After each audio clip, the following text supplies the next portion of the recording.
And we understand predominantly that the gender binary, transphobia, homophobia, racism, fat phobia, all of those intersecting and interlocking systems of oppression are the way that we understand sexual violence and support survivors to understand their experience. So the folks that we provide services to have shared an overlapping experience of gender depression. And so those were changes that we made approximately 3 years ago now, where we moved from providing services to cis and trans women to now all trans, non-binary, and two-spirit people, as well as cis women.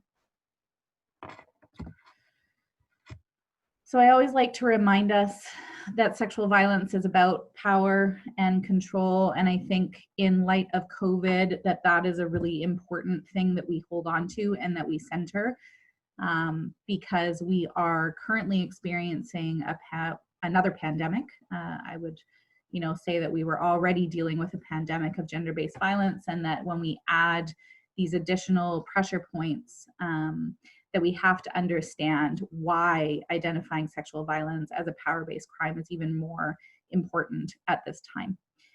So when people start feeling powerless in their lives, we will see an uptick, an increase, those additional pressure points about sexual violence and gender-based violence. And I think that there's a ton of research that's been done that looks at the impact of gender-based violence during pandemics and during national disasters. And of course, these are some of the reasons. So early on, we created this continuum of sexual harm during COVID-19, because I think a lot of times the way that many of us of marginalized genders have been socialized to undermine our gut feelings about what is okay and what's not okay. A lot of the grooming that we all experience about what we should take kind of disappears a lot of the impact of sexual violence. And so we produce this continuum of harm to really put words to specific impacts and realities. And so this is part of a blog that we produced, and because many of us were not people that were needing to shelter in place that were not out in the world in the same way, we wanted to make sure that people understood that there were other ways that they might experience sexual harm in their lives. And early on, we heard about Zoom bombing and, people getting together to try to lessen isolation, and people doing cooking with their families, and somebody coming in uninvited and sharing explicit images or using really racist language. So we wanted to kind of map that for people.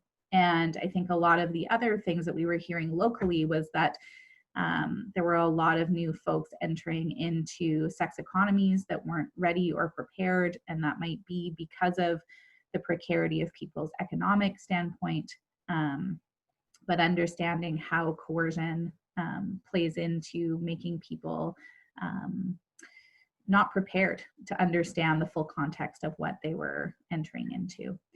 So other pieces were that people were all of a sudden being asked to shelter in place, might have been experiencing precarious housing prior to that, being forced to be couch surfing in spaces where they didn't have access to privacy, might be exposed to other people's sex act, not have privacy when they were using a washroom. All of those things were going to be new and, new experiences for folks, and that a lot of folks weren't necessarily identifying those as sexual harm, but walking away from those experiences, being unsettled or trying to put a name to what they were feeling. So I think the really important thing that we all have to remember is that systemic inequality and how our identity is valued or not valued by our society will exacerbate our experiences of sexual harm on every level. right? Spiritual, psychological, emotional, economic, and with this pandemic in particular, and people losing their jobs or losing access to the economies that were allowing them to survive, these things, of course, will all be exacerbated. And I think that it's important when we're thinking about survivors' experience that we really ground ourselves in understanding how those interlocking systems of inequality would play out differently for survivors. So what we're seeing at WAVA on the ground is that, you know, surprisingly or unsurprisingly, many survivors are feeling like for the first time, some that would identify themselves as agoraphobic or wanting to stay home on regular occasions were all of a sudden feeling relieved, because they didn't have to have shame around not wanting to go out. So they were feeling safer at home, which, you know, begs us to think about how contested, shared, and public space is for so many survivors. Many of our clients just disappeared, and that was a really important thing for us to analyze and sit with and think creatively about how we were going to respond to that. And so we are in the midst of trying to attend to some service provisions that will allow different ways for people to connect with us. We really found that increased stress, anxiety, isolation were huge themes that were coming up. So a lot of the crisis line calls were survivors calling, but they weren't calling necessarily to talk about sexual violence. They were calling because the intensity of the isolation and the intensity of the anxiety about not knowing, and also that powerlessness, that is obviously a very central tenet to an experience of sexual violence, was just being so exacerbated. And then I think in this moment, certainly over the past 10 days, 2 weeks, acknowledging that there are multiple pandemics at play, and the collective experience of ongoing racism, of ongoing colonization, are front and center for survivors. And that when we are attending to survivors, that we have to acknowledge those pieces. Otherwise, we will fail in our service delivery models. So we've got a survey that's pinned on our Facebook page that's really about trying to amplify survivors' voices, trying to also connect people with things. We've done a big send out of our coloring book, sent, you know, survivors some love notes and cards to remind them that we're here and that they're not alone. So that's been a really important piece, to just have connection. And then we've been trying really hard to create content for people to also try to understand how the pandemic is impacting them. So we've got new blogs up, and we're, you know, trying to invigorate our social media on a daily basis. And as far as our services go, we just got the go-ahead last week to go back to hospital. So that's really good. And we're trying to figure out how to do that in the safest way possible. Our counseling programs have been uninterrupted. Services have been available by phone. We're also looking at virtual platforms that are safe. We're looking at talk, chat, and text options for the crisis line in addition to the regular crisis line. All of our services that are buy-in for us, our Indigenous programming and our trans-specific services, have all been uninterrupted and continue. And I think, you know, the most important part that this is also reminding us is that these systems that are put in place and have been put in place that are part of kind of a long-standing colonial agenda, such as the police and court and hospital, are just one really small part of how we need to be attending to survivors. And so our work around,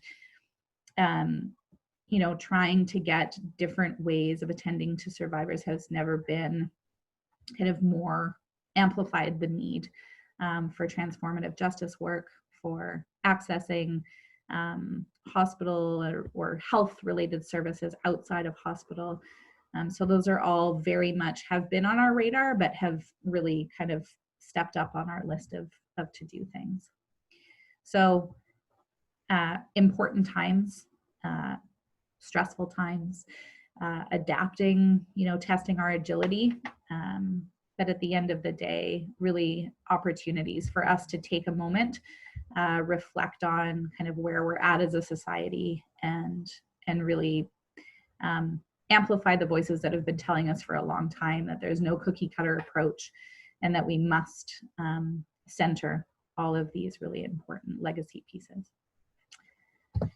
So I will leave with self-care. We all need it. I think that's been a big thing, particularly for counselors and victim service workers who are also witnessing folks from their communities experiencing collective trauma and increased trauma, that we are also living in a pandemic, and that creates a really multiple layers of self-care that needs to be done.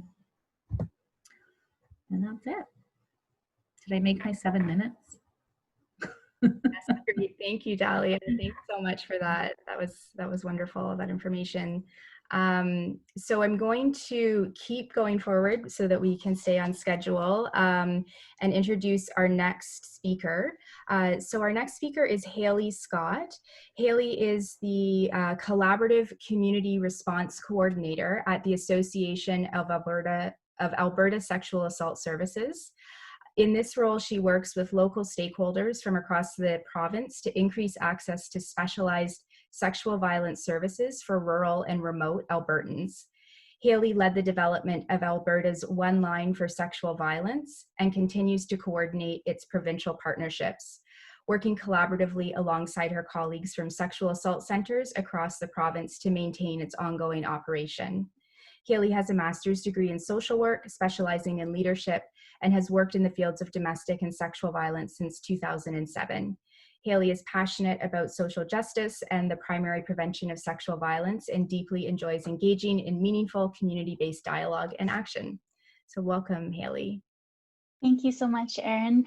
So as Erin mentioned, my name is Haley Scott. I am also a first-generation settler and joining you all today from Treaty 7 territory in Southern Alberta. Thank you so much for having me and inviting me.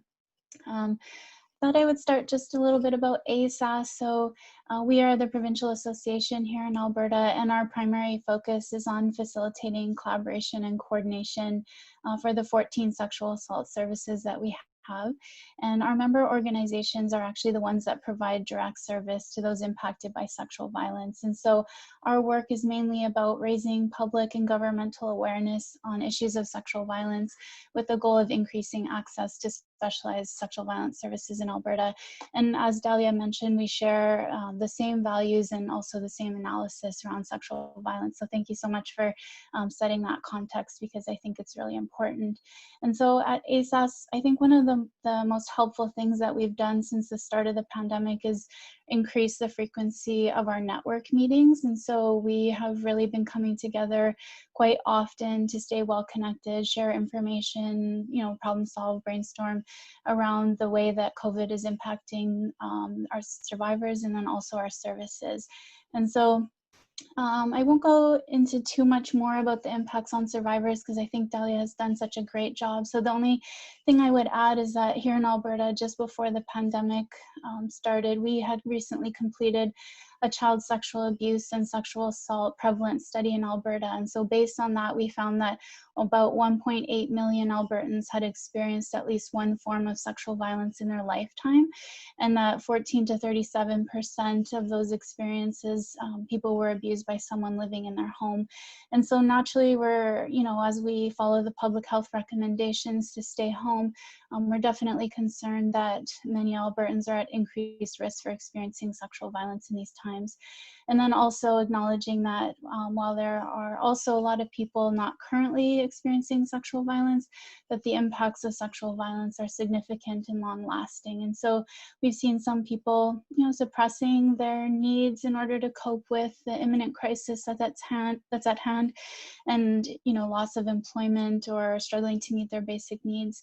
But then we also see that many people are overwhelmed by pandemic-induced anxiety, as I think most of us are, which is exacerbating their existing trauma symptoms. And then being at home also means that many of us are disconnected from our external supports. And so that's definitely creating some additional barriers for seeking help at this time. And so in response to that, our members have really thoughtfully and diligently and also very quickly been trying to adjust our service delivery in a number of different ways. And we've seen a lot of innovation from our members throughout this time. And so overall, our support information and crisis lines remain open across the province. And one of the things I was asked to speak specifically about for this webinar is Alberta's One Line for Sexual Violence. And so if you haven't heard of it, the One Line is a call, text, and then online chat support and information line, and it's intended to reach rural Albertans, so people living in rural and remote communities who may not have access to a local sexual violence service. And so within the past year, we just passed our 1-year anniversary, we've seen about 1,900 Albertans reach out from all across the province for emotional support, information, resources, and referral. And then interestingly, I think the chat function, so the online chat, is the most common way that people are reaching out to us, followed by phone calls and then text messages. And so as Delia mentioned, text and chat support is really important in these times, because we know that most people are living with very little privacy and also potentially living with someone who is abusive. And so we're really grateful to have the ability to provide that support over text and chat right now. And so within the first month following the pandemic, we ended up seeing a 57% increase in the one-line call volume. And so we think that text and chat support, that's a demonstration of its importance right now. And then just quickly about our other services. So we are definitely mindful of the fact that not all people have access to, computers and internet and phones as a means of communication. But we did end up transitioning successfully to online counseling and telephone counseling at all of our centers. And some people have even had some success with online groups during this time. And so initially we did see in some parts of the province, a drop off of clients not necessarily interested in engaging online. But as this pandemic has dragged on, I think we've seen many people re-engage. And so currently most of the counseling teams across Alberta are once again working at full capacity. And then we've also seen some transition to offering COVID-related supportive counseling sessions and things like organizing food hampers and stuff like that, because also some people, their presenting concern is not necessarily sexual violence at this time.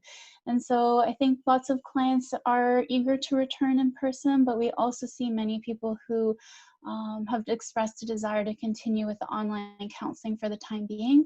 And even I think also, as Dalia mentioned, there's some people where online counseling is actually seeming to be their preference because of a lot of social anxiety and stuff like that, where just accessing support from your home has been really supportive.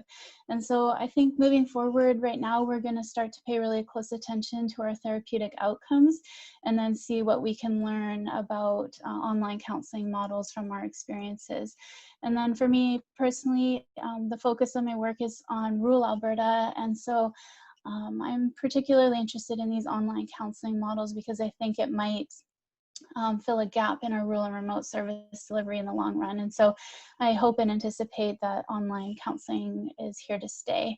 And then hospital accompaniment is still available. Medical care and forensic evidence collection are still available at the hospital.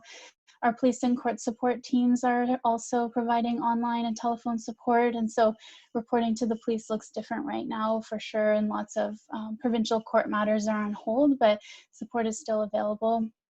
And then public education in person is also on hold, but we've seen a lot of great community engagement and public awareness online. And so May was Sexual Violence Awareness Month in Alberta.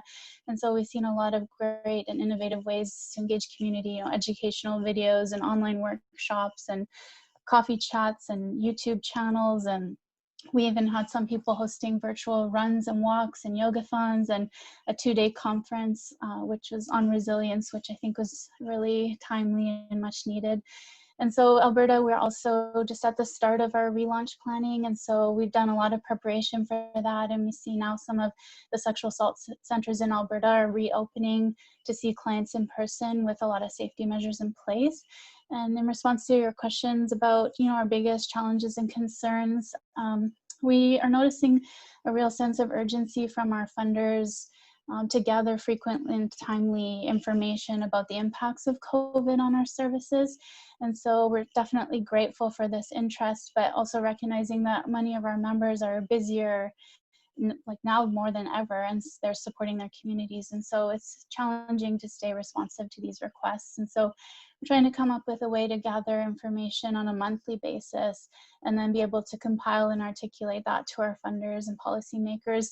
And definitely, probably as you all experience, sexual violence is often lumped in with domestic violence. And so we're trying to ensure that the voice of sexual violence is not overlooked in these times.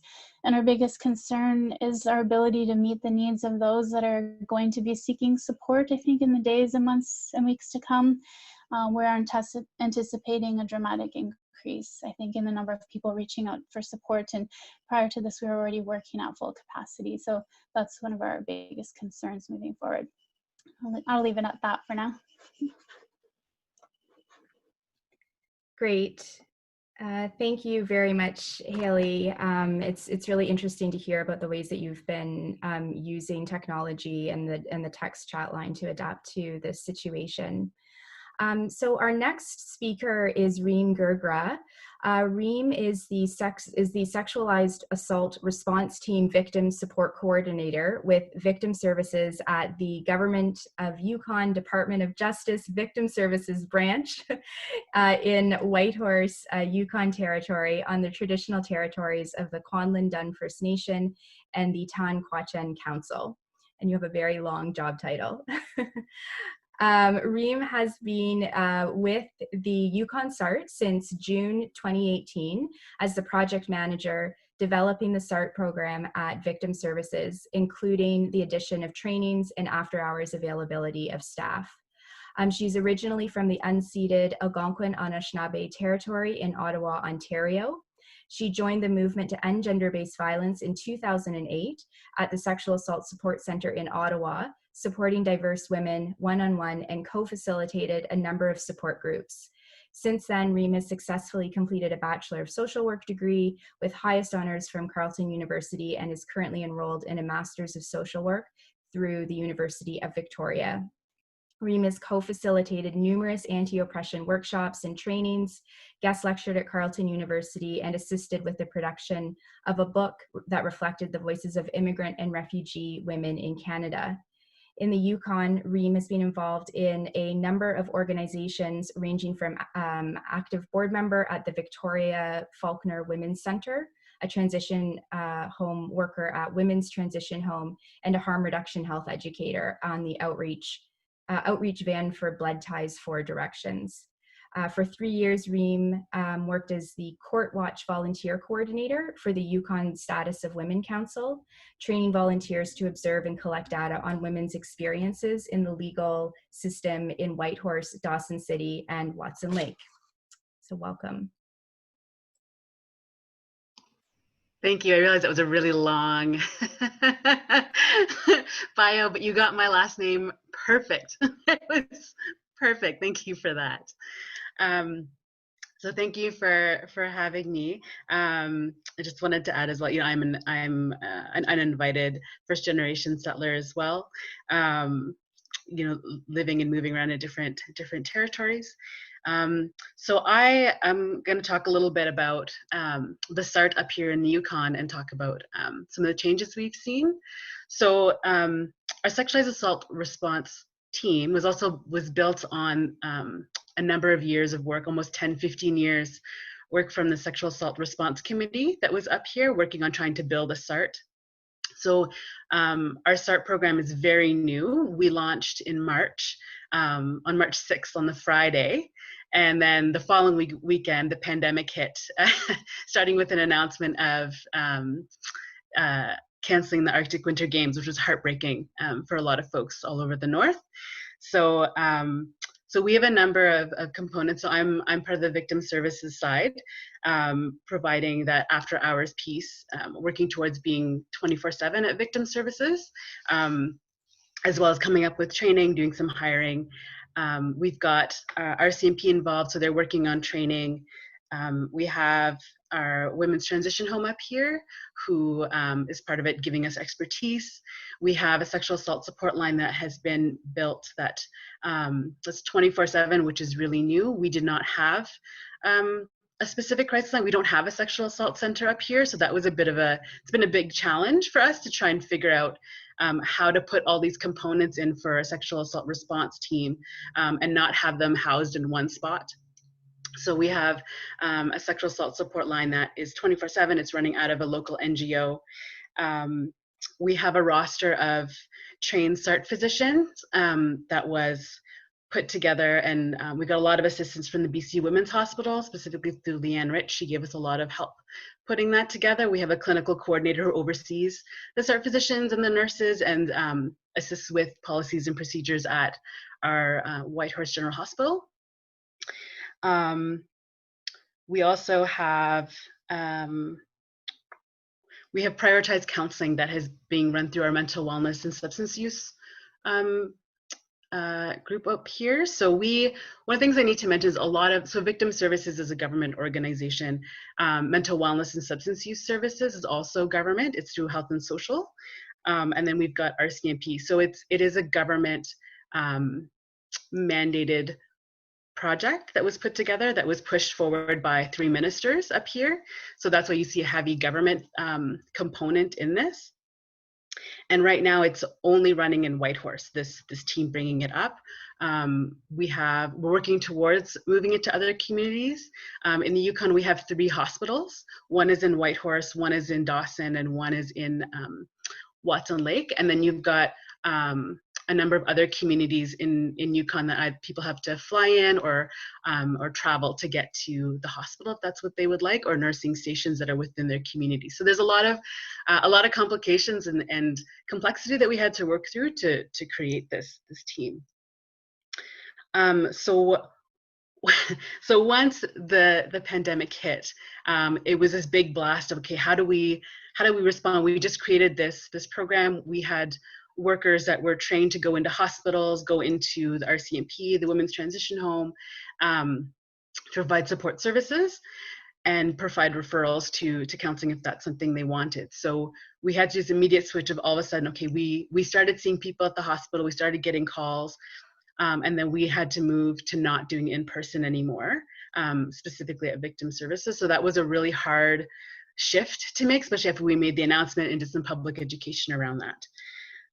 So we moved to do phone support and texting. So that meant a whole new range of policies and procedures to try and figure out safety around texting, around phone calls, for folks, what to do when someone doesn't have a phone. So we, pulling from the community to figure out what else was happening, because we had a lot of community responses as well and programs that were coming up to support folks. And one of the ones that came up was the Yukon Status of Women Council and the Women's Directorate, which is another government entity up here, partnered to provide phones for women who are experiencing violence or who were homeless.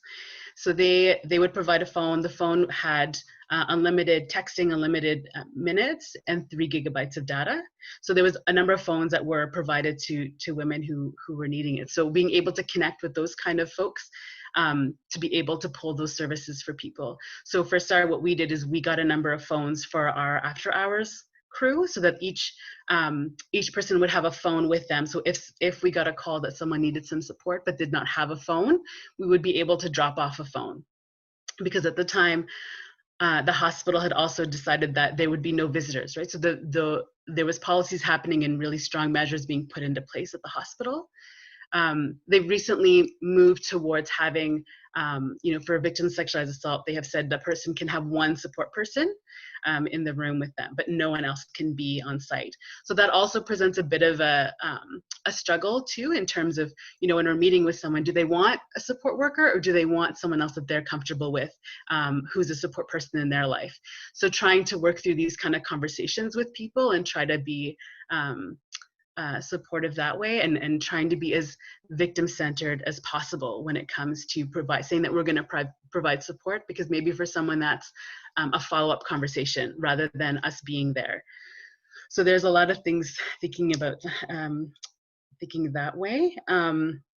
With RCMP, they have a specialized response unit that they had created a number of years back, and so that unit deals specifically with child sexual assault and abuse files, elder files, and they oversee sexualized assault cases.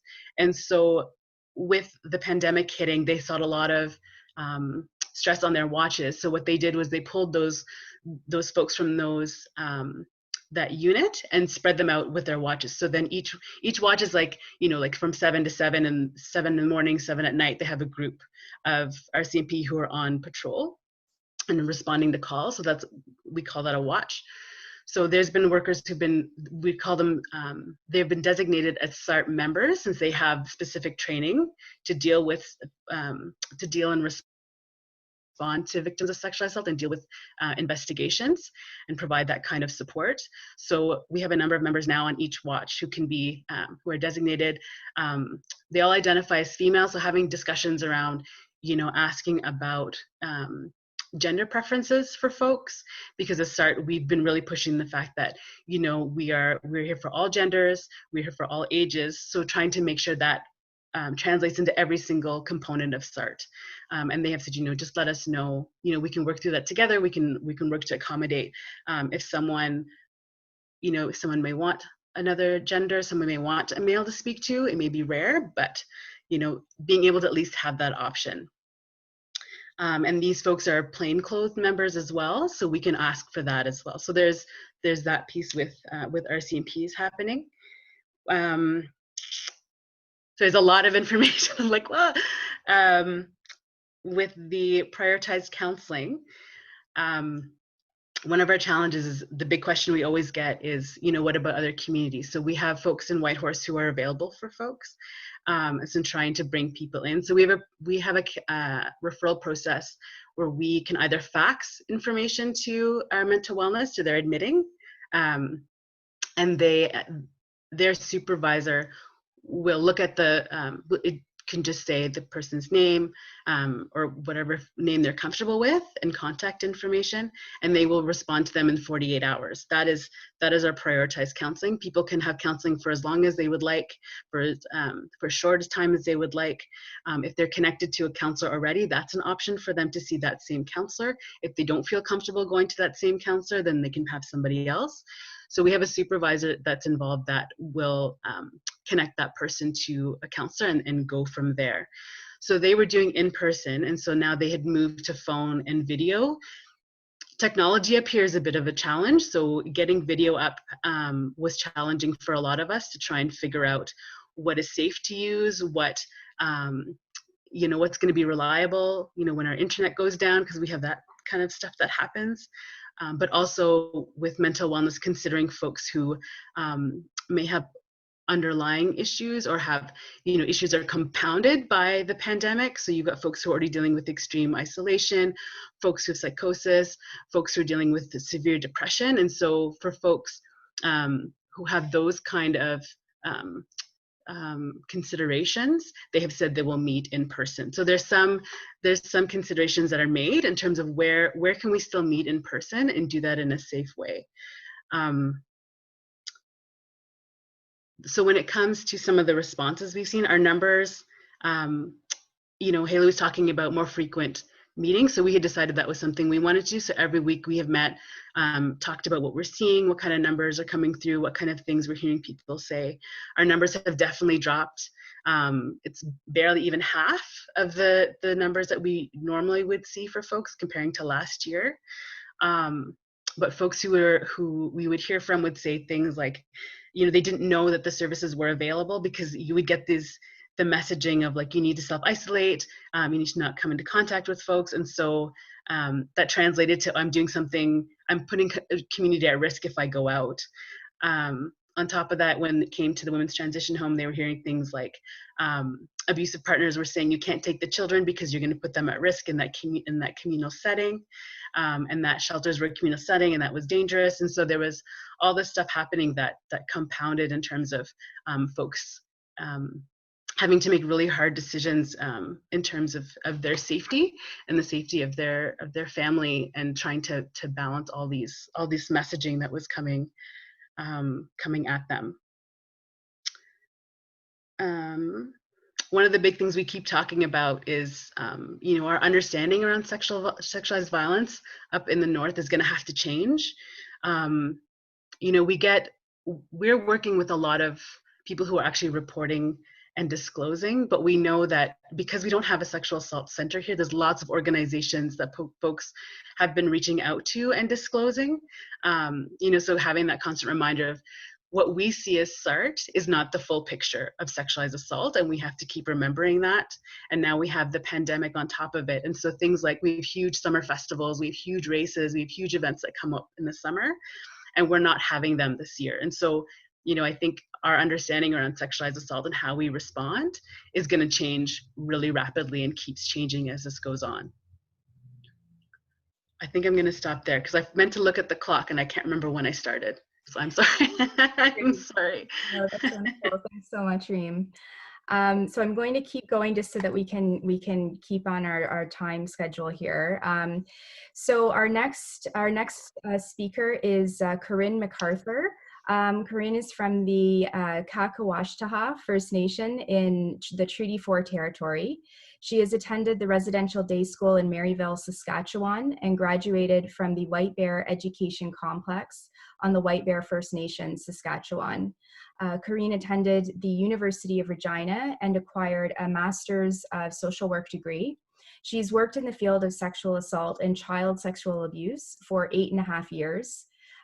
She is also a sessional lecturer for the University of Regina in the Faculty of Social Work.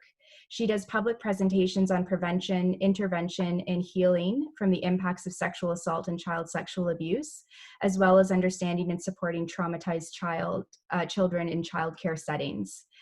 Corinne has authored a book called Decolonizing the Healing Process from Sexual Abuse, which is still in the editing process, and she's contributed a chapter to the text Decolonizing Mental Health. And she has shared a link to that book for us, which we'll post in the chat room. Much of her research and work is helping the healing process for First Nations individuals, families, and communities that have been impacted by the trauma of gender-based violence. So we are very happy to have Corinne with us today. Hi, thank you. Also, I got an email from my publisher that the Decolonizing from Sexual Abuse will be available July 1st on the same website that I shared the link with for Decolonizing Mental Health. Great, thanks for letting us know that. So I'll just go right into it. I've been here in New Yorkton for 8.5 years as the sexual assault counselor for the Society for the Involvement of Good Neighbors. It's shortened for SIGN. SIGN is a bigger agency. It has 24 programs. So sexual assault, I'm the only counselor, and I have one educator. And the pro-sexual assault program, we are serving the Yorkton community, which has a population of over 17,000. It's not only that Yorkton area, it's also the 6 surrounding, or I would more go to 13 surrounding First Nations communities, and also to the rural areas. So as far as how has the pandemic affected our services, on March 19th, we closed the office. So there was no more face-to-face. We had to go on to, immediately we switched to telephone and video, but it took a couple weeks for the clients to come around to doing the online counseling. It started out with emails and then texts and then, well, give me a call. So then they phoned me, well, let's do video chat so I could show you some, I started getting more creative and slowly introducing them into video sessions. Also to assigned sexual assault program, we are a member, one of the 13 members of the Saskatchewan Association of Sexual Assault Services. We go by SAS. Being the only sexual assault program in the Yorkton area, I really appreciate the support from our SAS member agencies. Myself being the only one specializing in sexual assault. As far as the Treaty 4 area goes, I am the only First Nation sexual assault counselor in the area. So I get a lot of clients and families from different First Nations within the Treaty 4 area. I even get some from Treaty 6.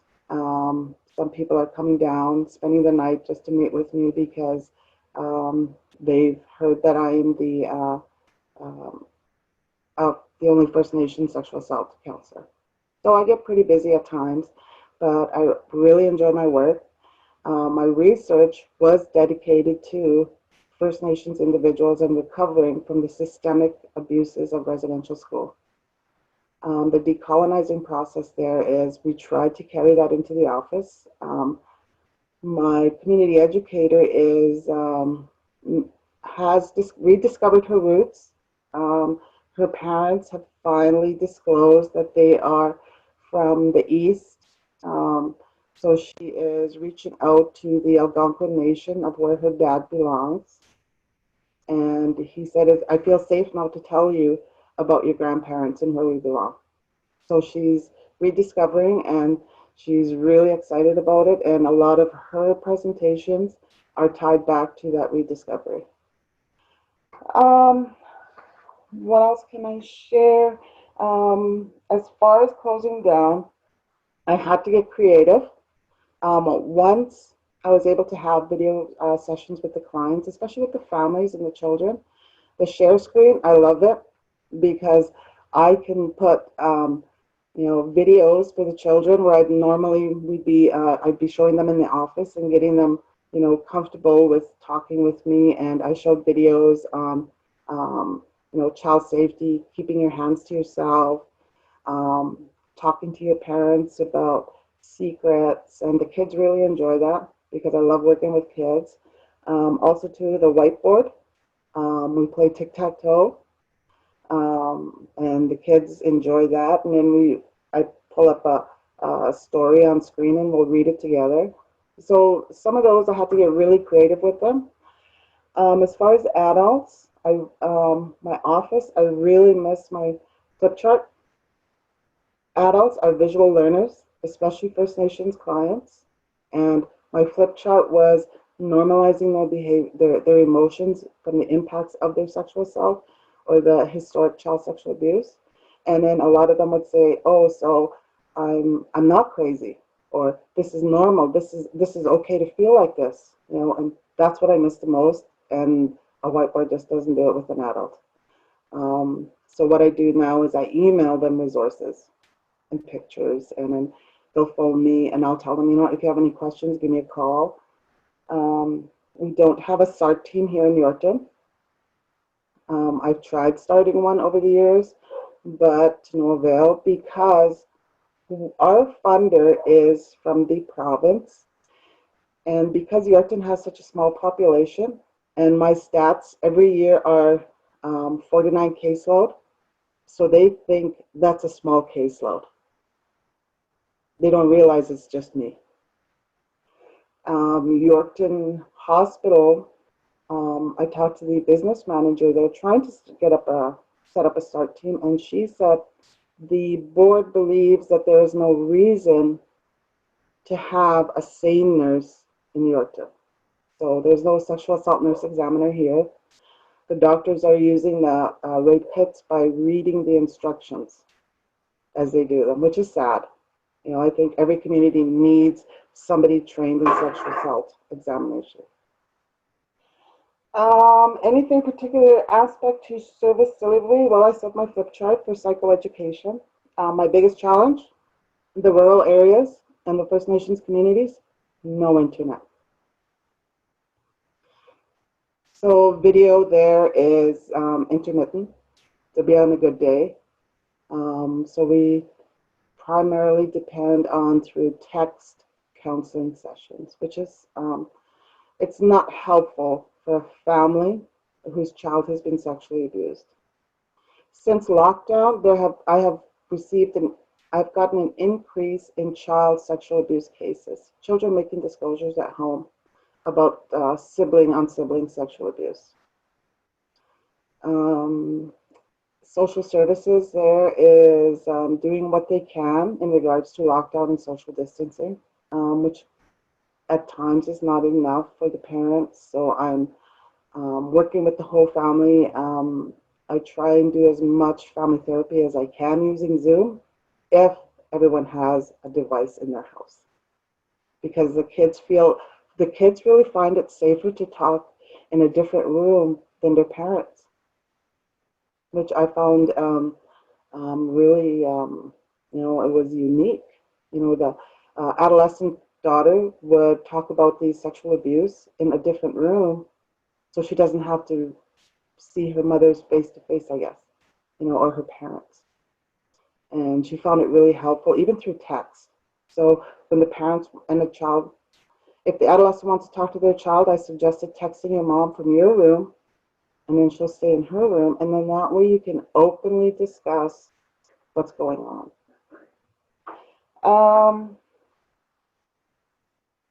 One of my concerns once we open, a higher influx of clients. When the Me Too movement came out, being the lone counselor here, I had 125% service increase with the Me Too movement. It was overwhelming. I had a wait list of about 6 months. And mental health in Yorkton, as soon as somebody discloses such a historic, they will make that referral.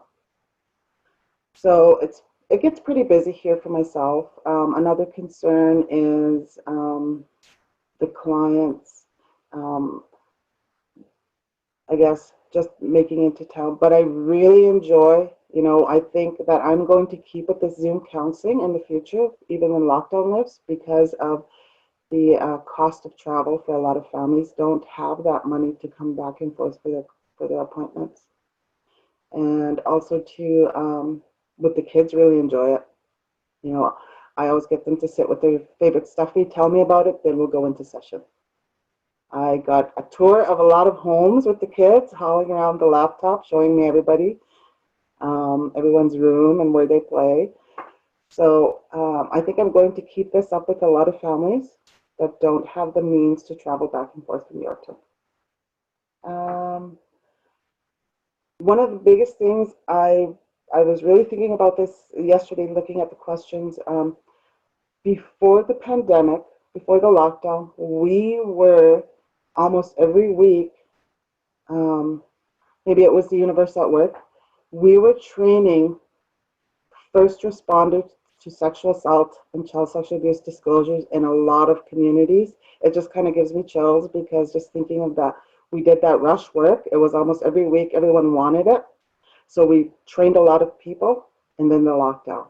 So maybe it was the universe preparing, for this lockdown. So I'm so, it's a big relief that we have those teams within a lot of communities. So,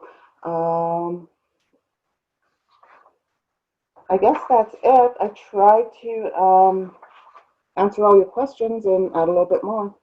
Great, thank you so much, Corinne. That was really it's really interesting to hear how some of the ways that we've been forced to use technology have also been allowed us to try some new things and create some different opportunities. So thanks for sharing that. So we're going to move now to hear from Sheila McDonald. Sheila is the Provincial Director for Sexual Assault and Domestic Violence Care and Treatment Centres in Ontario.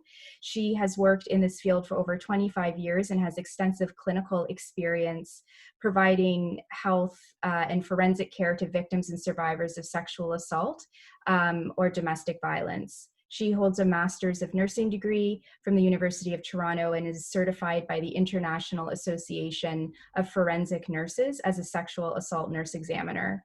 She provides leadership to the 36 sexual assault and domestic violence programs across Ontario, and leads research and education initiatives to enhance hospital services for victims and survivors of domestic violence and sexual assault, as well as ensure that the care provided is standardized throughout the province. Great. Oh, thank you everyone for the opportunity. Just to give an update on how COVID has affected us. So I'm the director. I'm based here in Toronto, and I work with the 36 programs. Actually, there's just a 37th program funded on Manitoulin Island, which will serve all of the island, but has a lot of specific Indigenous focused services and support. So, just from a network perspective, typically prior to COVID, we would have regular in-person, well, a couple times a year, in-person meetings where we get together. I run the sexual assault nurse examiner training program for the province that would be brought together. So COVID has changed everything, obviously, similar to all of you. So everything now is by Zoom. And we are working to change our training programs into online formats to make it interesting, to et cetera. So that's going to be our activity over this year. I don't anticipate that in this fiscal year we'll have any in-person events. So just the anticipation of what's going on is, I think we're moving into perhaps a bit of a lull, which is nice, reprieve, but there's a concern about this second wave in the fall, winter. So I don't believe that we'll change our activity over the next year or so. In terms of our service, just as a reminder, although I think you know it, we provide acute, non-acute service to survivors of sexual assault and domestic violence here in Ontario. We also provide follow-up care and counseling. We work with so 37 programs, but I think there's like 180 emergency departments across Ontario. So we collaborate with those emergency departments that don't have a treatment center to make sure no matter where the survivor shows up, that they have access to service. Are they going to be referred in? Are we going to talk by phone?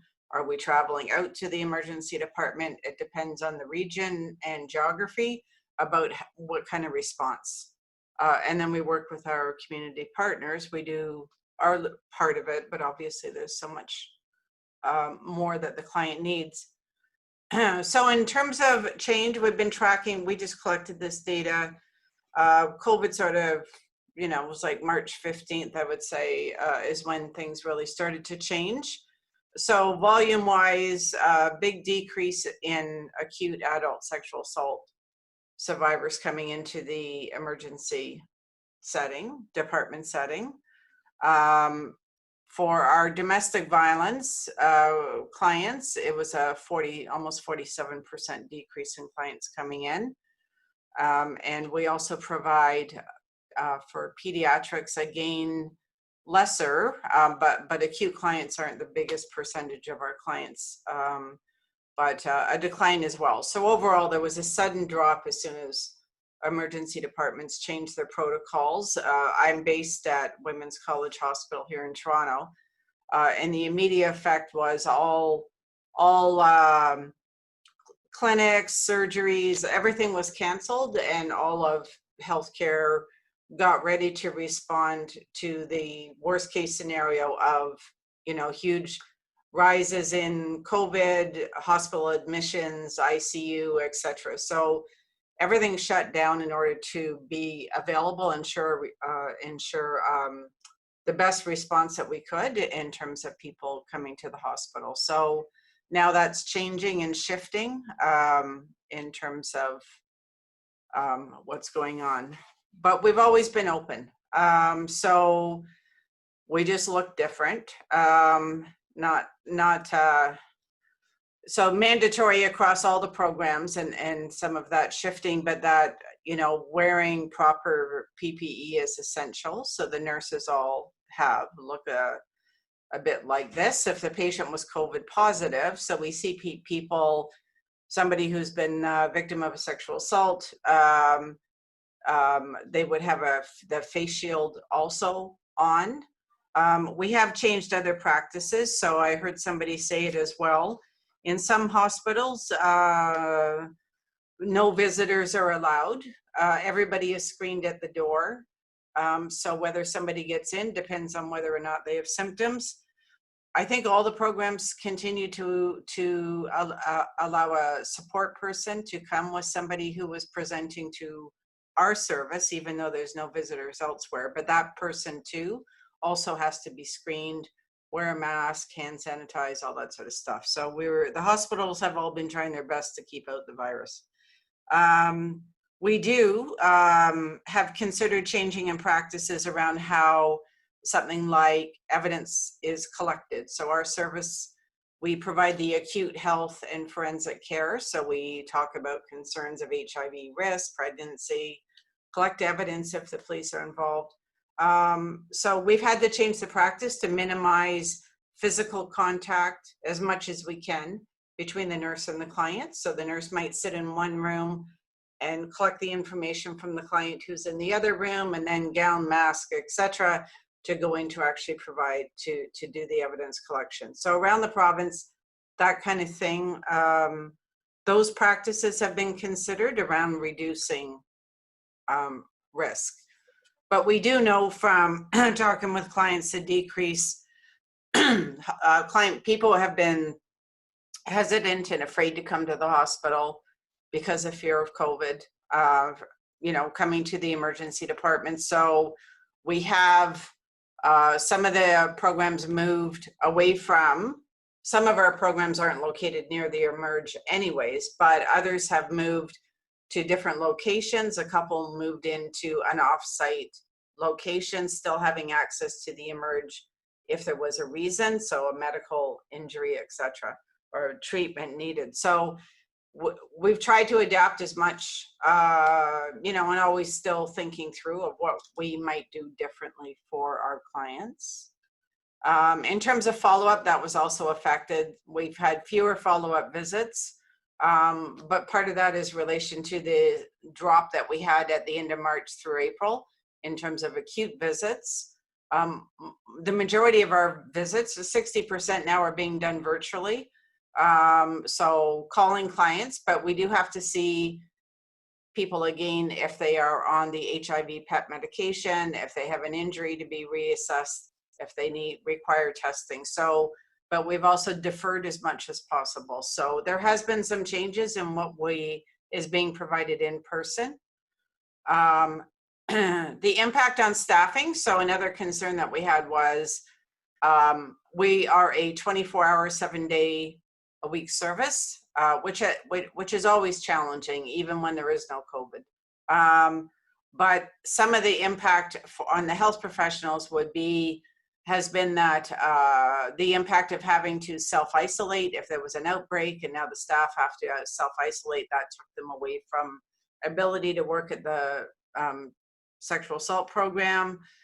A lot of nurses were redeployed to other areas, perhaps to the Emerge, etc. So they were unable to provide commitment to our treatment center where they work on a casual basis. Some hospitals, long-term care, said you have to pick your priority area of where you're going to work. You can't work in long-term care settings and then come into the acute care hospitals. So again, the majority of the nurses around Ontario are employed in a casual capacity. So if they had to pick a primary, they picked where their full-time job was. So that had some impact on our ability to staff the programs. From our counseling perspective, everything went virtual pretty much. So the counselors, some of it's by phone, some of it is by OTN. The counselors are getting together and talking about, some people aren't that familiar with using the technology. So we're doing some training collectively around the use of OTN. I think it's a benefit to some clients, as I heard somebody say around, I think it was Corinne, around just the traveling, the cost, etc. And for some people with anxiety, etc., the traveling in for appointments is also difficult. But so I expect virtual counseling is going to continue for quite some time. We have a website we did put to remind our clients that we are open. So we're trying to get that message out. The one change that we did, what have we done differently? Because at the best of times, but as a result of COVID, people just didn't know what was open, what's open, what isn't. Can I go to the hospital? Can I not? So we, and with the staffing issue, etc., we actually launched a 24-hour line to help navigate the system, so that a client looking to know, can I go to I don't know where the treatment center is, I have concerns, etc., that there is a nurse on the phone who will be able to facilitate access to service, look up and say, I know that there's a nurse on duty at the program in Toronto, if that's where you want to go, or Thunder Bay, or wherever you are. So because of the uncertainty with so many mixed messages around, is it safe to go there? Is it even open? I don't know, that we have this line. For clarity, this is not a public-facing line. You don't see it off our homepage. We don't want to create confusion because there are already existing crisis lines, etc. So we've worked with the Assaulted Women's Helpline, for example, so that they will transfer somebody who's looking for the hospital service. They will just transfer the call over. But the ministry didn't want confusion around what number should somebody call. So we are getting the information out there, but it's just that during a pandemic, when we don't want people having to travel far, be out, be away, when isolation was a key point here, then that's why, so we want to make sure people got access at the right time to the right place. So it's really around facilitation, navigation, etc. And it doesn't replace our in-person service. So as much as possible, we staff our own teams. The client can come into wherever the service is. It's just sometimes they just don't know. So there is specifically a message to hear. There's two options. One is for a service provider, could be the police, could be emergency department. The second option is for the person themselves who wants access to information, doesn't know what to do, has a specific concern, that the nurse can talk it through with them and then help them navigate to wherever the treatment center is or to the local emergency department. We're also clear that we're not an anonymous line. So we are asking if we're going to talk about health information. So we make it clear up front that we are going to be asking for their name and number, etc. And I saw in the chat about questions around legal options. We talk with our clients about, have they made a report to the police? What are they thinking about? What does evidence mean, et cetera, et cetera. So we do have that both when we do in-person care, but also on this as well. So again, it's really around assisting to get access to service. So thank you. Great, thanks, Sheila. And thanks for giving us that look at what's happening, in terms of hospital-based services. So we're going to travel over to Montreal now and hear from Deborah Trent, who is a social worker and is the director of the Montreal Sexual Assault Center, the Centre pour les Victimes d'Agressions Sexuelles de Montréal, since 1982. MSAC provides a safe, non-judgmental space where people who have been affected by sexual assault are welcomed, listened to, believed, and supported in accordance to their choices and their needs. In 2010, MSAC implemented and has continued to manage the provincial helpline for victims of sexual assault. And in the spring of 2018, MSAC received a mandate from Quebec's Ministère de la Santé et des Services Sociaux to establish a provincial coordinating body for the designated centers responsible for providing medico-social intervention services to victims of sexual assault. Deborah grew up in Ontario. She holds a Bachelor of Arts with a concentration in Quebec literature, a bachelor's degree and master's degree in social work from McGill, and since 1983, she has been a member of l'Ordre des Travailleurs Sociaux et des Thérapeutes Conjugaux et Familiaux du Québec. Welcome, Deborah. Hi, thank you so much for having me and for allowing us to participate in this conversation. I think it's really important to state at the outset that I will speak about the center, and I will speak about, I cannot represent the whole province of Quebec, but there are some aspects of the services that we provide that are definitely province-wide. I would just like to say that Dahlia's extraordinary presentation at the outset, where she talked a lot about the impacts of COVID on victims and survivors, I echo all of that, and I think that we don't need to repeat that, but in all of the work that we've been doing with the victims and survivors,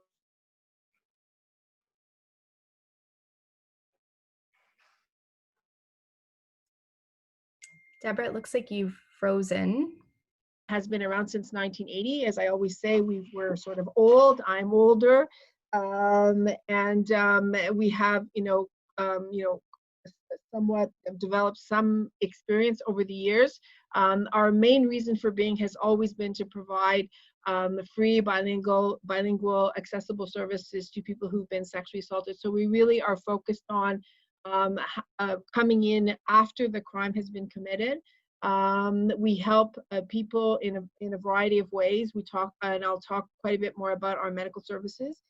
But we also, as Erin has suggested, we have been running, we had for many, many years a telephone crisis line for the region of Montreal that was staffed by a team of volunteers. But since 2010, we run the provincial helpline. So, and that's really been a really important service to maintain, especially in light of COVID, where people can access something over the phone. So we've been working really hard on keeping that alive as well. We also provide individual counseling services, and I'll speak about that in a few minutes as well. I would say that when I think about what have we been dealing with and how have we sort of approached or the sort of ramifications of COVID, I would start by saying that it's happened, instantly, as of sort of March 14th, all of a sudden we were in this major crisis mode, like most of you were. And it became really, really important for us to try and maintain, primarily at the outset, our two sort of crisis and sort of frontline services. So the helpline and also the individual, the emergency medical services. In the province of Quebec, we do not, the emergency medical services are not provided like in Ontario, and the majority of the provinces are not provided by SAY nurses. We work with a team in designated medical centers who are composed of primarily of a physician, sometimes a nurse, sometimes a counselor, sometimes all three. So it really does depend on how things are organized in that particular setting. So the first goal from the Montreal Sexual Assault Center's perspective was to really try and make sure that our emergency services were kept going and we could continue to provide the services to the people who needed them. So it was really sort of emergency. That's what do we have to do to keep things running? And I remember thinking that at that time, that in March, it seems like forever ago, that not only were we dealing with COVID, but we were also dealing with having to convince people who provide services to sexual assault victims that, yeah, there is COVID, but there are also sexual assault victims, and we have to continue to provide those services. So not only were we dealing with people trying to set up all of the COVID-related services, but we were trying to say, yoo-hoo, yes, there will still be people who need to come to receive our services in the emergency rooms. There will still be people who will need to access those services. So it very quickly, it became a little bit of not a fight, but just a reminder sort of constantly that there really needs to be the continuation of these services. Somebody mentioned during the presentations that we all, conjugal violence, and especially in light of COVID and the fact that people were confined, things related to domestic violence were really in the forefront. And we also worked with the Ministry of Health to make sure that there was a message that has just recently, a reminder to the population that yes, there are still services for sexual assault victims. So that was also really, really important. So quite quickly on, we decided that the majority of our services were going to be provided outside of the physical location of the center. At the end of March, we decided to move the helpline, to have that function remotely so the counselors answer the helpline from their homes. It's not an ideal situation, but it's something that has functioned and will continue to function in that capacity, probably through definitely through the summer and probably indeed some portion of the fall. The emergency medical services have continued to function, though as everybody has noted, there has been a decrease. We did a very small sort of survey of the centers in the province of Quebec, and I would say that if you compare this period last year to this year, that there are less than half of the regular numbers of people that are coming to our emergency services. Why? People have all kinds of hypotheses. We've talked about some of them, and I think some primarily victims are afraid to come. They're afraid to come because they shouldn't be going to a hospital emergency room if they're not COVID, or if they're not a very significant medical injury. I think also, and the victims have mentioned this very clearly, those that have come, they will say, well, I was afraid to come because I did something that I shouldn't have been doing. I broke the rules. I went out, I met someone, I shouldn't have done that, and then I was sexually assaulted. So they were really afraid that they were going to be judged, and that people would view them, that they would not be well received. That was obviously not the case. And then in terms of our counseling services, we also, that became also remote, and the counselors who provide those services are working from home, and they are seeing and viewing or talking to their clients over the telephone. We have not yet moved to an online sort of counseling service provided virtually, but those are things that we are going to begin to look into for the next phase. Once the emergency sort of phase and we sort of set everything up, then people started to talk about, okay, well, what comes next? And I would say that this sort of next phase of trying to sort of figure out, how are our services going to be offered? How are we going to continue to do that? That's almost, I view as a phase that's almost more difficult because we don't know for how long. We don't know how are things going to function? What are people going to feel comfortable doing? What are the rules? What are the methods that are going to be put in place? So people are really sort of walking very, very softly and trying to figure out what is going to be the best approach. We really tried to, at the Montreal Sexual Assault Center, we've tried to sort of come up with some criteria to help us make those decisions. The first criteria has always been to try and maintain our services as best we can to respond to the needs of the people who need us. And secondly, has always been, what do we need to do to make sure that our team is happy and safe, and that they are able also to provide the services. So we're really trying to make decisions that's going to respond to those needs, both of those significant sort of criteria. And then of course it's responding and following the rules that are set out by the government. Montreal and indeed Quebec has been a hotspot. People are nervous here. They are afraid to go out. They are not sure what is the best way to do. So we're trying to sort of follow all of those things. In terms of challenges, I would say that bar none, the biggest challenge for everybody here, and that what's talked about has been all of the technological challenges, all of things related to computers. You're sending your helpline, your provincial helpline, into people's homes. How are they set up? What kind of computers do people have? People don't have computers. What kind of internet link do they have? This is Montreal. It's a big city, but still we're dealing with all of those issues and spending a lot of time having to figure that out, having to decide, what is the level of type of service that we need to offer, and can we meet those requirements from a technological perspective.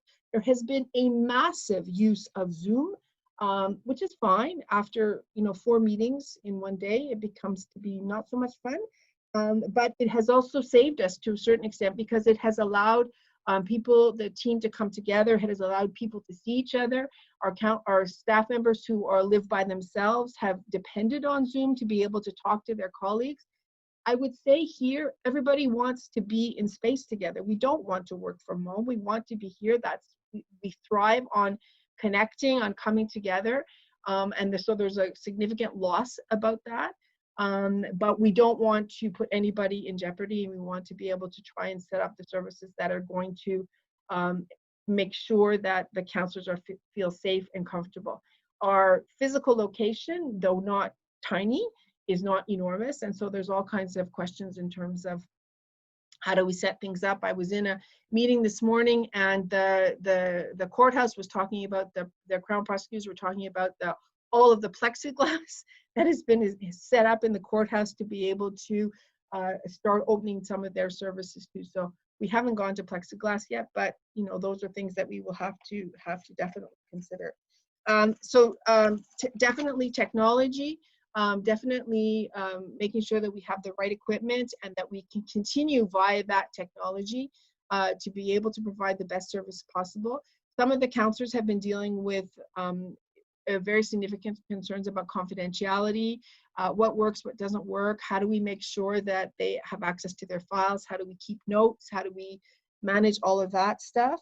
And also, and as some people have mentioned, we need to train staff. We need new emergency counselors. We need new helpline counselors. So we have to, that always involves theoretical training, but it also involves practice and observing in the emerge and spending time doing live cases. So we need to come up with new creative ways to do that. And we are also concerned that as things start to open up, that we are going to receive an increase of cases. And so we need to be prepared for that. The counselors who work in the emergency team have been doing cases in the hospital. We have set up and helped them in terms of their PPE and what's necessary for them to feel comfortable. It's been working well, but it's definitely been of concern. And we've tried to do things that are as, to protect them so that they will feel good. I think in a nutshell, I would, sort of echo what everybody else has been saying, but that's sort of oh yes, and no, sorry, there was one more thing I wanted to say.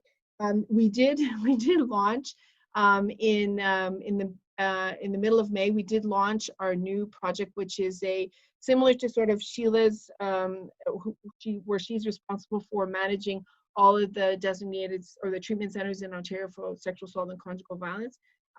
The province of Quebec also created funding so that we would be able to set up a similar organization, not quite exactly, but where it brings together a team who will be supportive to all of the designated centers in the province of Quebec. So there's about 80 of them, and the theory is that depending on the region that you're in, if you've been sexually assaulted and you need a forensic evidence kit and you need to gather, you need treatment and care, then you will go to the appropriate designated center. So we have been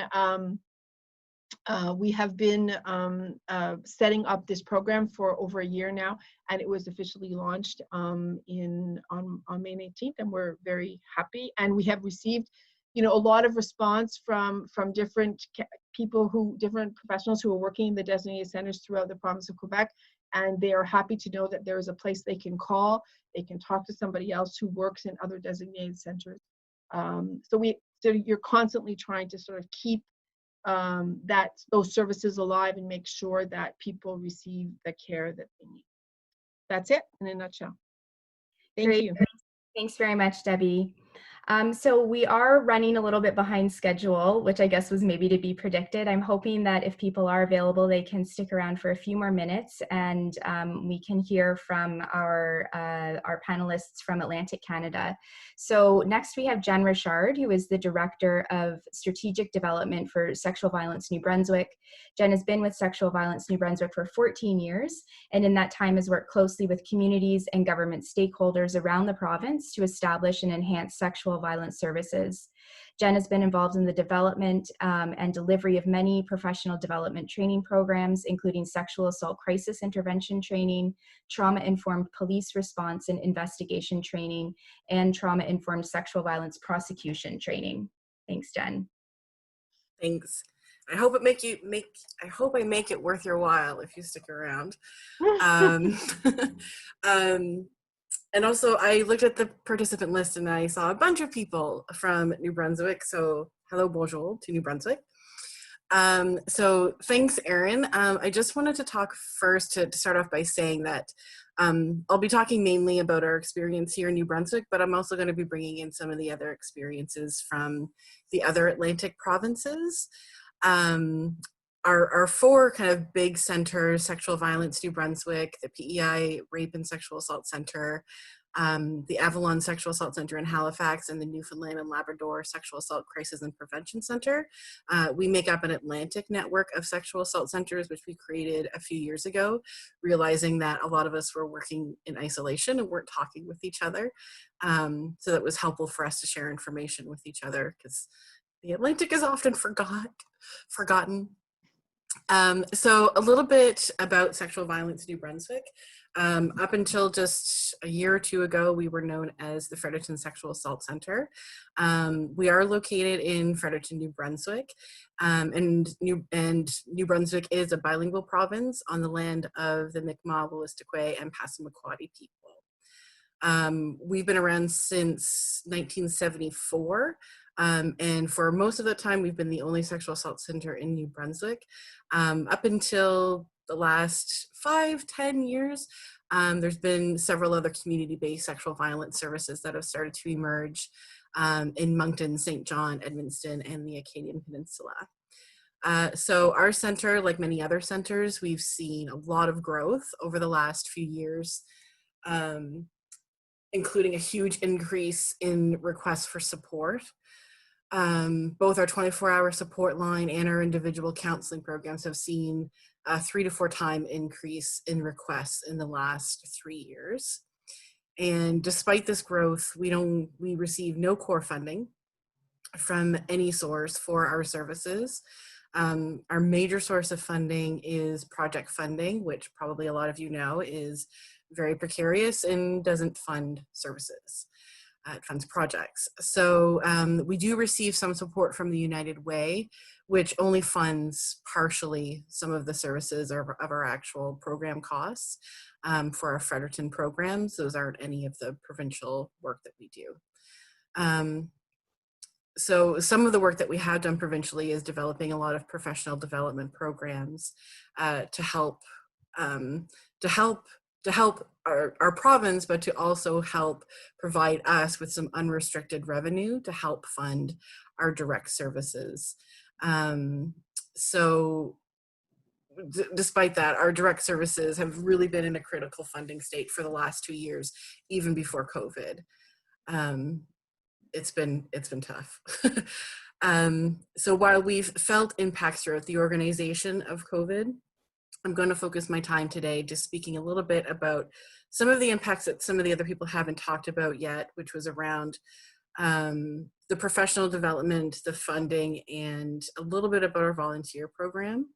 So since the crisis began, the current crisis, we've seen the following impacts on our center. So like everybody else has said, we've seen a pretty sharp decrease in calls. We're starting to see those creep up, but that was the first significant thing that we've seen. We did cancel our spring training for our volunteers, which we felt like we need to make that call at the time, but it left us in a very depleted state for our support line, because we now are in a position of not having enough volunteers to cover. Our sisters in Newfoundland actually went ahead and did their volunteer training via Zoom, which we heard was really successful. And we've learned from their experiences, and we're continuing to learn with their experiences. So we're going to be holding our volunteer training over the summer. So starting in a couple of weeks.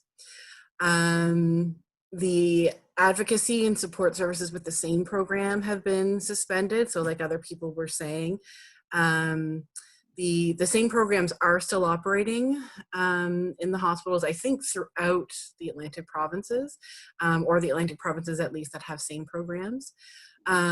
One benefit, actually, I'm kind of silver lining this, but one of the benefits of not having hospital accompaniment for us, for our volunteer program, is that we've been able to actually hold on to some volunteers that otherwise would have had to resign, because now they can still take calls for us, regardless of where they are. In Ream, we actually have a volunteer who's in Whitehorse right now, so maybe we can connect you. So that's been kind of nice. We've been holding on to a few volunteers that we wouldn't have seen otherwise. Also in Newfoundland, they have continued to offer advocacy and support by phone, which is interesting and I think going well.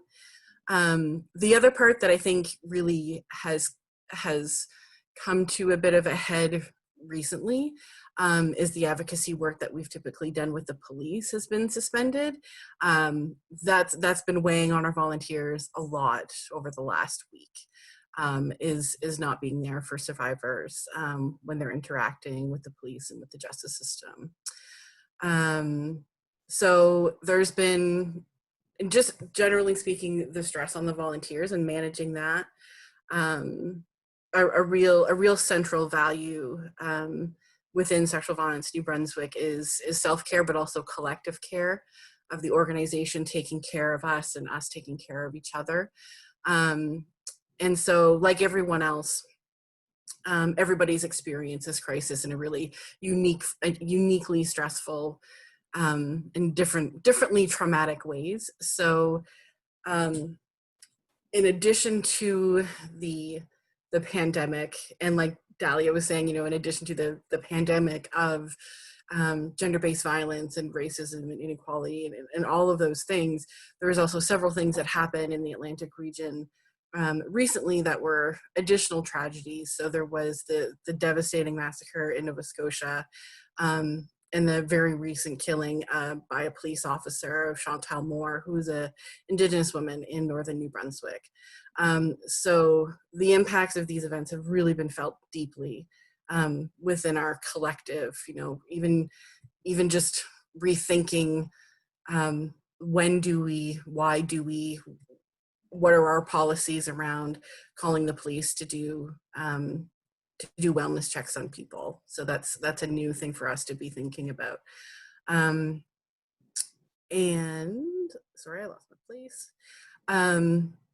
So we've been, it's really important for us to be responding to those needs, but then balancing that with making sure that we are serving the community, the line is being covered as much as possible. So part of the work that we've been doing to support the volunteers, we've been doing some increased check-ins from our volunteer coordinator. We've done some volunteer connection activities where volunteers have shared some skills. So bread making, plant propagation, origami. This is my origami. It's supposed to be a swan, and I don't really know what it is. And so we've done doing some fun things like that. That's still connecting us as a group. We also created an online collective care group on Facebook where it's really just us sharing memes and funny videos with each other. We have daily rounds where we check in with people. And that's actually been surprisingly really interesting. We've gotten a lot of engagement through that. Even volunteers we really hadn't heard from in a while, and volunteers who usually don't go into the touchy-feely type stuff. They really actually enjoyed that. So we've seen a lot of interesting, unexpected outcomes from that. So the crisis and our membership on EVA Canada has actually given us an opportunity to explore more of the chat and text-based supports for survivors. Really thanks to the generous knowledge and the sharing that the Alberta Association of Sexual Assault Services and even Manitoba have given us. So we are looking at exploring that more and hopefully someday having those services available in New Brunswick. Like everybody else, we do anticipate another surge of calls after restrictions start to lift. So we're kind of looking ahead at that. In terms of professional development, like I was saying, this is really a growing part of our work.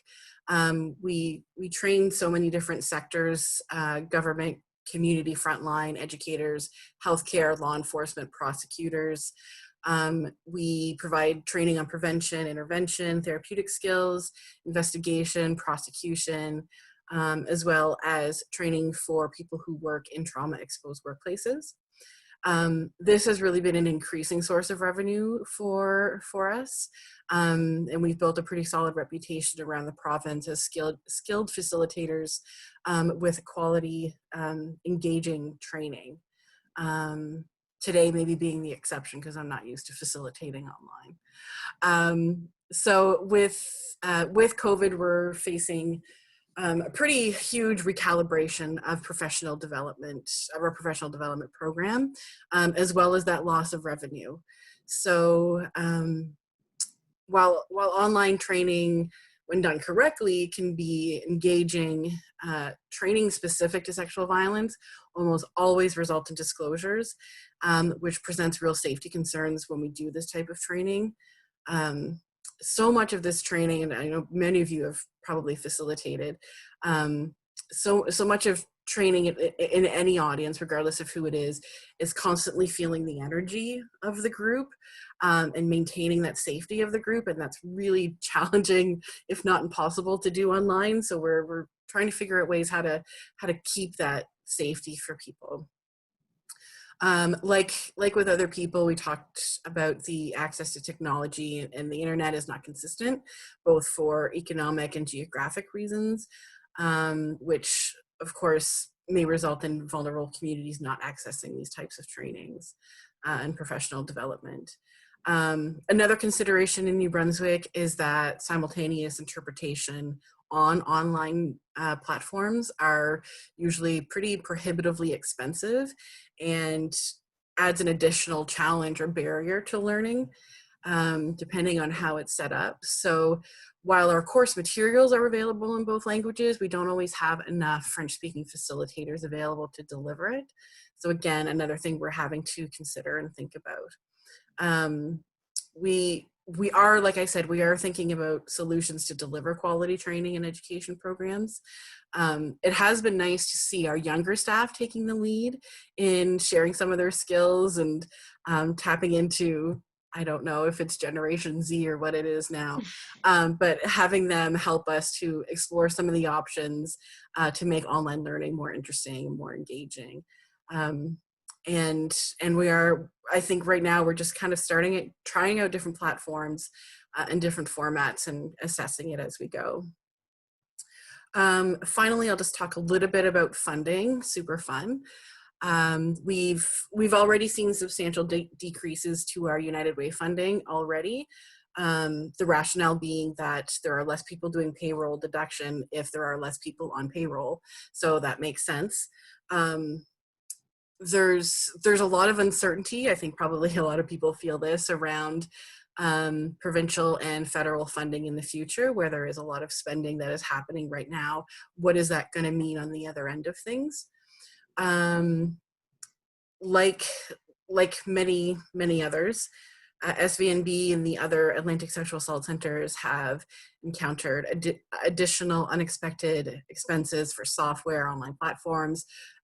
We recently bought a server to allow staff to work securely from home. Needing to buy new furnishings to adapt spaces to allow for social distancing and tech support.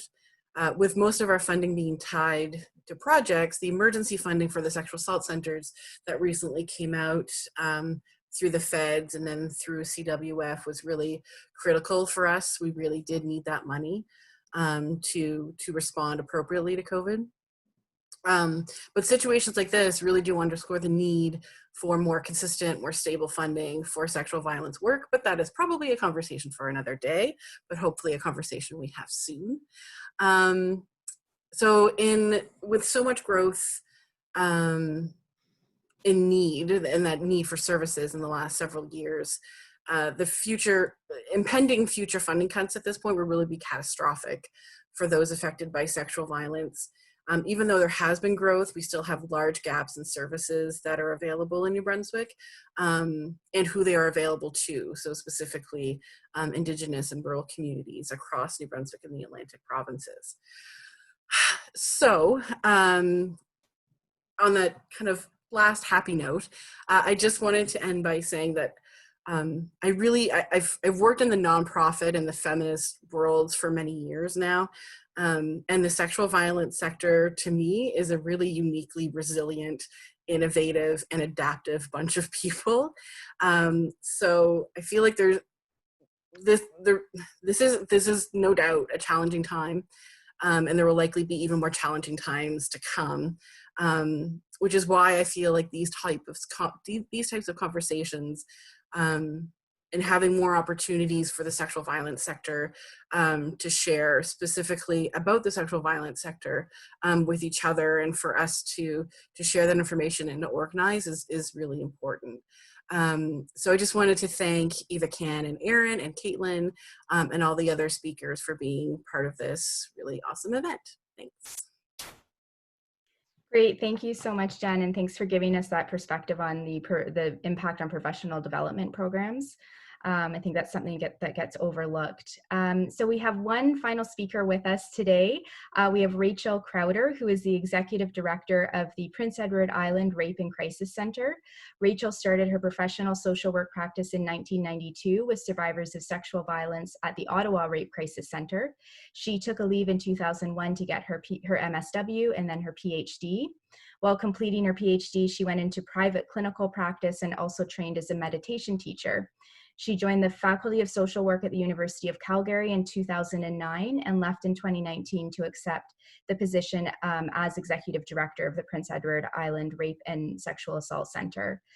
Rachel is on the board of Eva Canada, the PEI Premier's Action Committee for Family Violence Prevention, and on the RCMP's L Division Sexual Assault Investigations Review Committee. And thank you, Rachel, for still being here and presenting. Well, thank you, Erin. And I'm going to try to be as brief as I can because I know we're running late on our schedule. And but I think I have some unique perspectives perhaps to offer from PEI and maybe some other issues that haven't been raised by other speakers. But just to give you a little bit of context, the PEI Rape and Sexual Assault Center, or PERSAC as we call it, resides on unceded Mi'kmaq territory and serves people of all genders who live in Canada's smallest province. We're about 158,000 people on just over 5,600 square kilometers.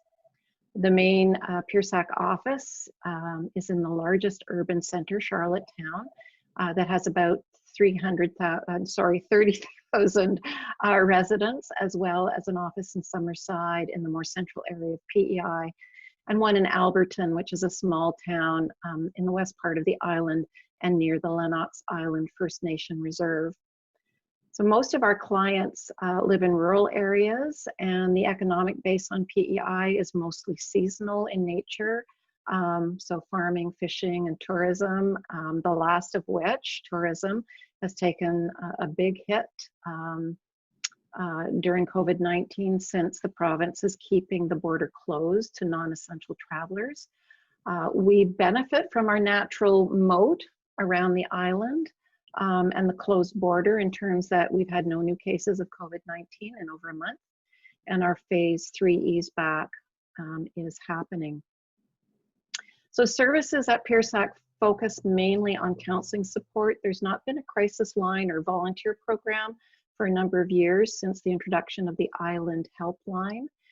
And our very small public education offerings have stopped for the moment because of COVID. So my focus is going to be on the therapeutic services for survivors of sexualized violence. So many of our challenges and concerns have been stated by other presenters today. So I'm just going to really add some things that seem to be peculiar to PEI, but I also really want to highlight the impacts of the COVID-19 pandemic on frontline staff. So at PeerSAC, new requests for counseling have been increasing by 20% per year over the last 3 to 4 years.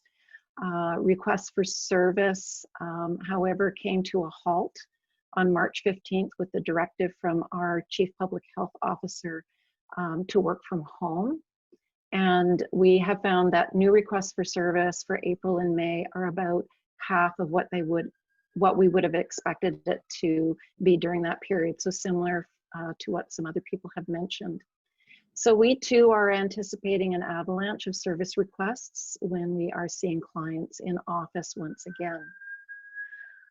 What I will say about, I guess, a silver lining of the COVID experience is that clients and counseling staff have both been pleasantly surprised about how well they have adapted to phone-based and virtual counseling. And I expect that we will see a hybrid of counseling services in the futures, which means more options for clients, which is a good thing. One of the things that COVID has revealed as a downside, if you like, is that with the move to technology-based counseling, it's really amplified the digital divide between urban and rural areas of the province in terms of cell and internet services. It's also highlighted the economic divide around who has cell phones with minutes and who is experiencing food insecurity.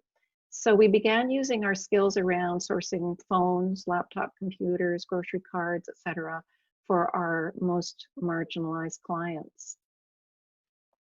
So just switching the focus now to the therapeutic services. As you know, critical feminist, decolonizing, intersectional, trauma-focused counseling is grounded in the relationship between the survivor and their counselor.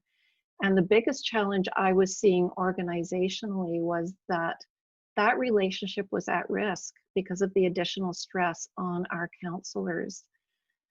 So the pandemic was already making our personal stress levels higher than usual. I was feeling it myself, and the PeerSAC therapists were also feeling very, very tired.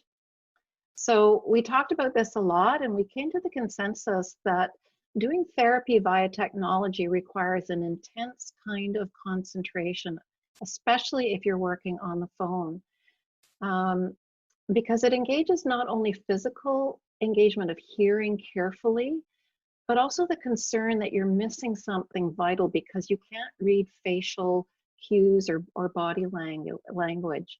So it reminded me of the fact that back in the day when I worked at the crisis line at the Ottawa Rape Crisis Center back in the 90s, there was a reason why we only did 2 or 4 hour shifts. And during those shifts, you maybe only had one call that was more than 20 minutes in length. So I was really cognizant of the need for more clinical and material supports for staff who were suddenly asked to work from home in new ways using technology, and sometimes in households where there was no designated space to do confidential work, and sometimes no furniture either. We had staff like literally sitting on their living room floor doing their work. So that resulted in more frequent clinical supports, both inside PeerSAC. So I met with staff more often, both individually and as a team, and I'm still doing that. And outside in the form of increased time and funds for external clinical consultation and professional development. So funds for better technology at home was also really important, especially for our therapists or counselors who live in rural areas of PEI. And so as you know, as Jen also mentioned, those funds that we got from the feds was really, really important to make that happen. So I want to acknowledge that. I also want to acknowledge our local United Way, who provided the funding for grocery cards for our more marginalized and food insecure clients, and for Rogers for cell phones with 6 months of unlimited texting and talk, because some of our clients couldn't even afford to put minutes on their phone. So they had, those challenges as well. So workplace wellness has always been an important focus at PeerSAC, but even more so and more than ever during COVID-19.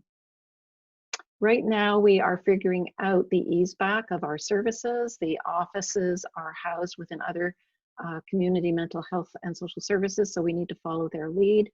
And we are pacing ourselves because of the variation in both staff and client needs and health-related concerns. We're also a little concerned about the second wave of the pandemic in the fall, so we want to be careful while still being responsive and accessible. And as Debbie mentioned, we're really missing each other.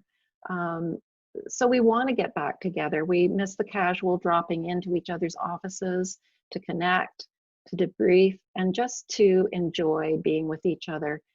Because as you know, it's really important to hang out with people who get this work and who get us and do it in a loving and a non-judgmental kind of way. So that's the update from PEI, and thanks for listening. Great, thank you so much, Rachel, and thanks for just offering that perspective about the challenges of doing the specialized counseling that we do in sexual violence in these different conditions, and how difficult that can be. So I want to just say thank you to everyone for to all of the participants who have continued to stay on even though we have gone over time.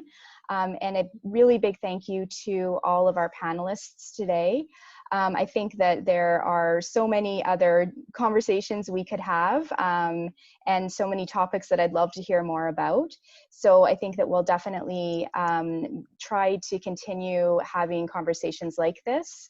As I said at the beginning of the webinar, we will be sending out a follow-up email in the next few days, inviting you to provide some feedback and let us know about some future webinar topics that may be of interest to you that could focus on a single topic that we've talked about today.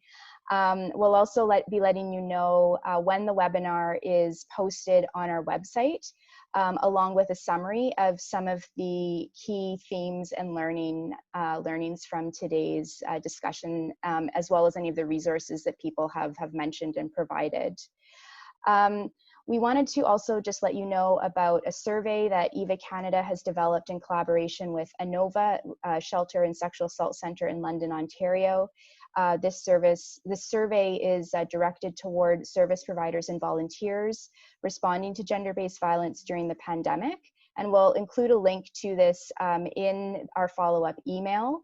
And I know everyone is very busy, but if you do have time to complete the survey to give some perspective on some of the impacts that you're seeing in your own region and centers, that would be great.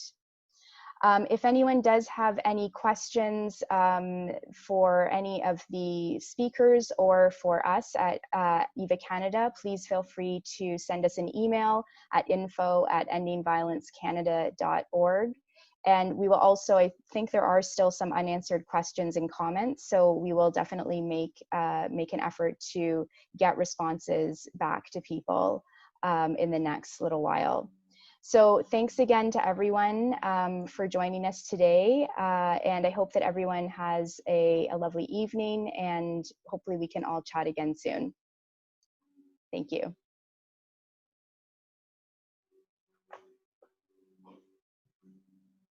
Bye, everyone. Take care and stay well. Thank you. Bye. Take care. Thank you. Bye-bye. Take care, stay safe. Thank you.